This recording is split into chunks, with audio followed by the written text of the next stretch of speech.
Comme toutes les histoires que je raconte, celle que je viens vous chuchoter, vous murmurer, vous raconter, commence par une petite phrase que vous connaissez tous. Il était une fois.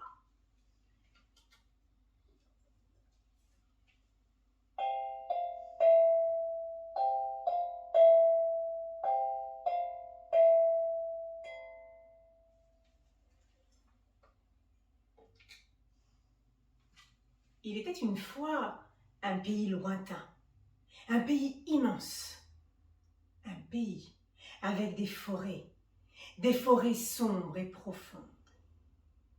Cette histoire commence justement à l'orée d'une de ces forêts. Une maisonnette tout en bois dans laquelle vivent 3 sœurs. Elle est si douce qu'on l'appelle toute douce.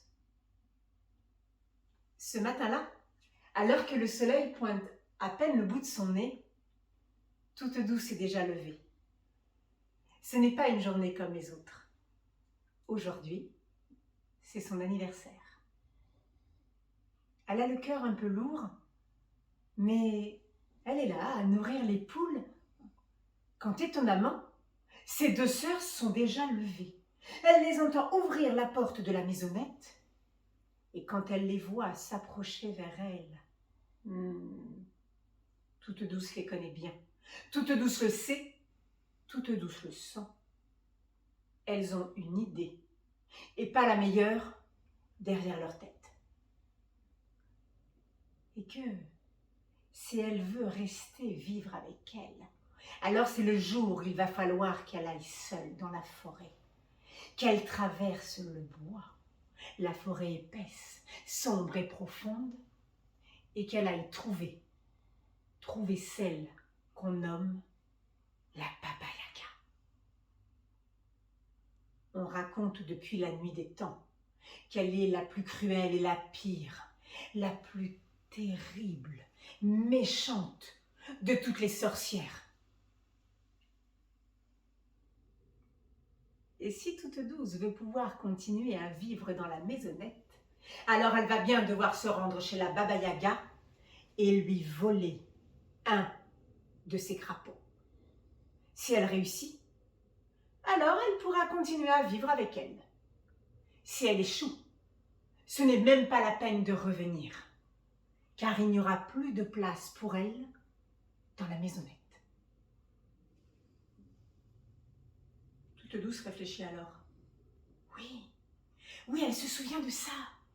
On raconte aussi que la Baba Yaga vit dans une maison qui se déplace avec des pattes de poulet. Ça ne peut être qu'elle. La porte de chez la Baba Yaga s'ouvre.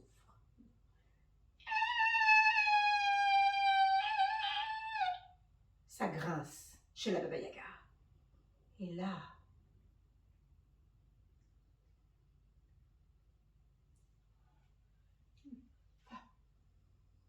face à toute douce, la plus grande, la plus laide, la plus moche, la plus vilaine de toutes les sorcières, la Baba Yaga se lève de table, attrape le plus gros de ses crapauds contre elle et le tend à toute douce. Vois-tu, toute douce, je vais te faire un cadeau. Tu vas pouvoir repartir avec mon crapaud. Et surtout, sache-le, ce crapaud-là n'est pas n'importe quel crapaud. Toute douce est partie dès le lendemain matin. Elle est partie en tenant par la main son meilleur ami, le crapaud. Elle a réussi à lui retirer cet énorme collier. Il n'a donc plus le dos ni le cou voûté. Le voilà libéré.